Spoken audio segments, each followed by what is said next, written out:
Hey guys, Max here from The Kitchen Drawer. We run amazing prize draws for awesome kitchenware. I'm here today with my friend Rich from Bites and Beats. Rich, great to have you here. Today, what we're going to be looking at is using this lovely casserole dish here, and we're going to be making a chili con carne. Sounds awesome, yeah. So we've got the Creuset cast iron casserole dish ready to go. Give you a quick look at that there. And as you say, we're going to be prepping a chili con carne. I'll let you take us through the early stages. Yeah, your glamorous assistant. Yeah. So we're just going to start by peeling our onion. Yep. Red onion is great for a chili con carne. I just prefer red onion, the flavour of it. So yeah, you can easily use brown onions if you wanted to. Really, it doesn't matter too much. We don't want it to be too big and chunky. Just going to go through and make some lacerations. And what else are we going to be putting in the pot in these early stages? Obviously we've got the onion, we'll be frying that in a bit of olive oil, I assume. That's right, yes. We're also going to be adding in a little bit of garlic. Yeah. Finished your dice in there. Yeah, give us some power there, Max. And I'm just going to prepare the garlic. So I've got a couple of cloves here, and I find probably the quickest and easiest is just to press with the back of the knife. Get that skin off. Peel off the skin. Just breaks it up, doesn't it? Yeah. Just while you're doing that, so clearly what we've got here is an induction hob. The brilliant thing about Le Creuset dishes, they can be used on induction hobs, they can be used on gas hobs, you can put them in the oven. They really are pretty versatile. Any cooking surface they'll work on. Obviously if you are putting them in the oven, make sure you're using oven gloves, you don't want to burn your fingers, but yeah, you can use them on induction hobs, and in fact, that heat is picking up really quickly there, so nice and efficient. I'll throw some oil in there. It smells amazing already, haven't even started cooking. Yeah, so just your basic dried oregano. We don't want to cook the onions at too high temperature because they will burn. Yeah. We just want to cook them slowly and low. 2 cloves of garlic going in.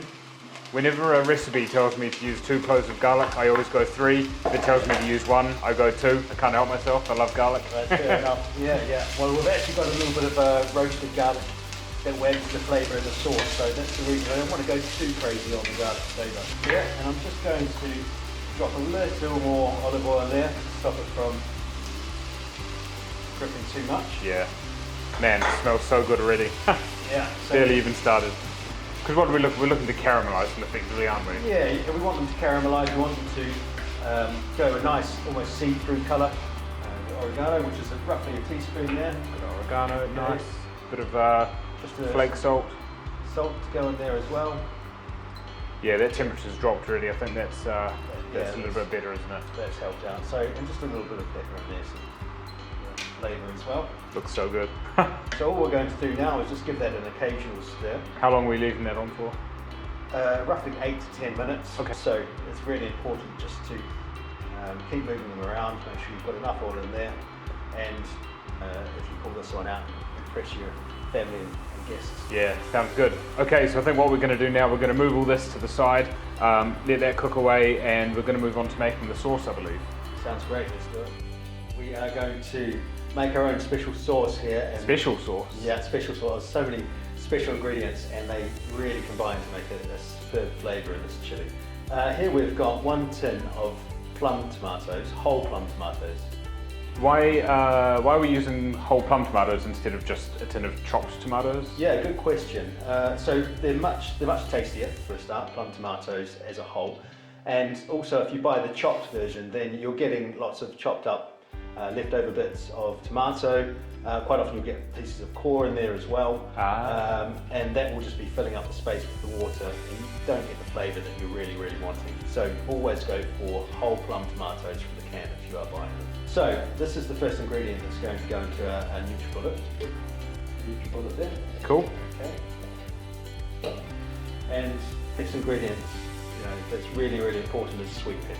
Are those from a jar, or have you prepared those yourself? I've prepared these earlier myself, and you can buy the ones from the jar. Okay. Bear in mind that you're probably going to get quite a lot of oil content in there as well. Yeah.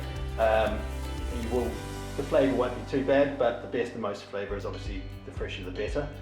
So I just put simply 2 sweet peppers on a tray, cut them up, remove the core, remove the stems, and then rub a little olive oil over the top of it.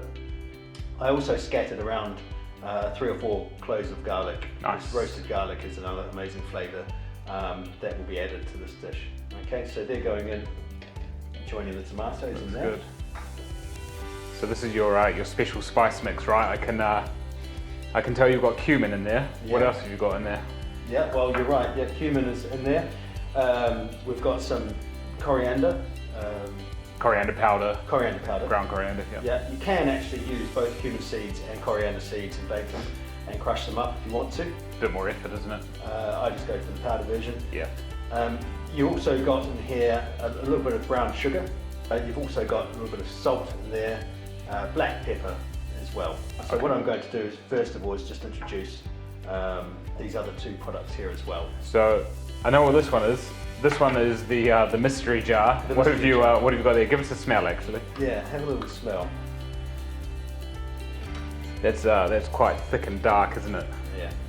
Well, this actually really threw me off, and I didn't think these flavours were used necessarily in Mexican cooking, but they work really, really well. Okay. And soy sauce is the darkness there that you're seeing. Soy sauce. Yeah. Soy sauce. Okay. And you've also got balsamic vinegar. I'm going to put about half of this in. Okay. One you prepared earlier. Yeah. You can always save the other half in the fridge. Probably last up to 2 or 3 weeks easily. Yeah, nice. That's right. Yeah. This chipotle paste does definitely pack a punch. So you might want to check, how spicy your guests are eating. And if you like it spicy, then go ahead with the recommended dose, which is normally 2 teaspoons. On this occasion, as we're making sort of a mini version of this, I'm going to go with about 3/4 of a teaspoon. Yeah, you really don't need much. Be careful with the dosage. You can always add more, but it's a lot hard to take out. Yeah, yeah. Our spice mix finally will pop it into there. Cool. Okay. Screw that attachment on there, and that's just going to sit in the NutriBullet machine there, and I'm just going to. That'll be enough. It really doesn't take long at all. Yeah, that looks brilliant. Let's give them a closer look at that. It's really, really, really tasty stuff. Awesome. So that's going to be going into our chili con carne, and it's a crucial step that's going to go in there and add that beautiful flavour. So, Rich, clearly we've fast forwarded in time a bit here. We've got a beautiful bubbling pot of chili in front of us. We've shown the early prep of the onion and the oregano and the garlic. We've shown the production of the special sauce. Now what we've got in front of us is a Creuset full of chili con carne. We've skipped a few steps. Perhaps you want to just take us through what else has gone on to get us to this point. Yeah, sure. So what we did is, after we took the onion and garlic and set it away, we took that out of the pan and we added our meat. Now you can use stewing beef, it's perfect for this. And that's what we've used today, isn't it? Rather than chunks mince. of stewing beef, that's right. And you can replace that easily with non-meat mince as well, and sort of meat-free. And or you could use mushroom as an alternative as well to meat. That went in there, gave it a quick bit of colour in the pan. Remove that again, back in with the onions and the garlic, and then we added in our beans. So we've got our red kidney beans there. Okay. Some black-eyed peas, and also we've got some black beans in there as well. Nice. So a nice range. We've also got a red pepper, and after that everything came together, all the ingredients come in, we add our sauce. And once that special sauce is in there, I was just going to ask, clearly we've used mince, or beef rather, today.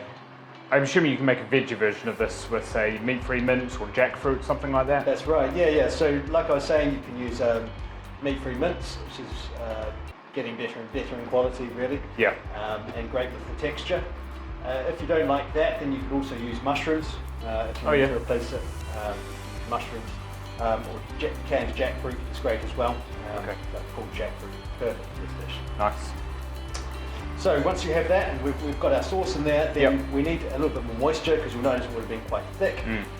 In went the stock, which was chicken stock I've used on this occasion, 500 mils. Yep. We also went in with about 300 mils of freshly brewed coffee.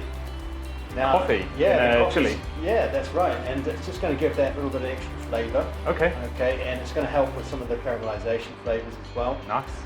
And one of the best things about this dish is that once you've brought it up to a nice heat, you can reduce it down so it's just simmering away.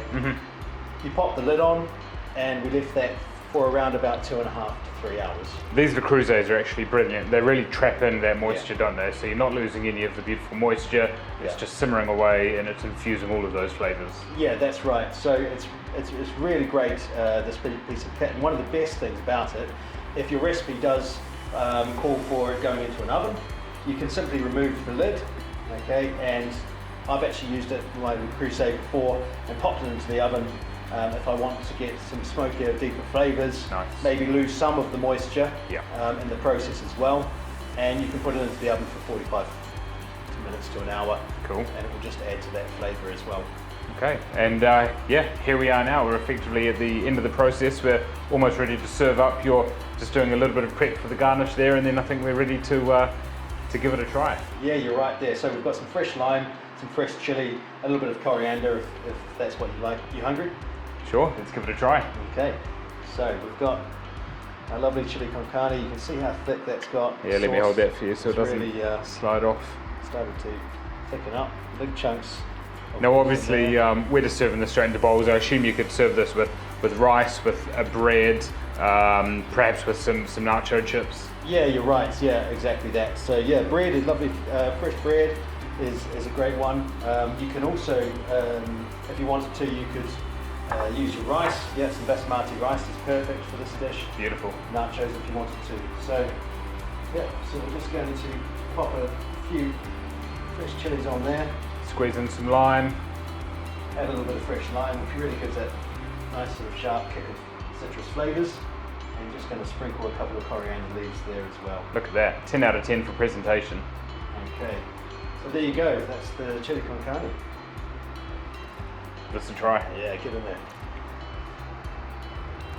Don't want to burn my mouth. Oh man. Those flavours are amazing. You've done a good job there, mate. Thank you. Happy with that? Oh yeah, If you're thank happy, you. I'm happy, Max. Beautiful.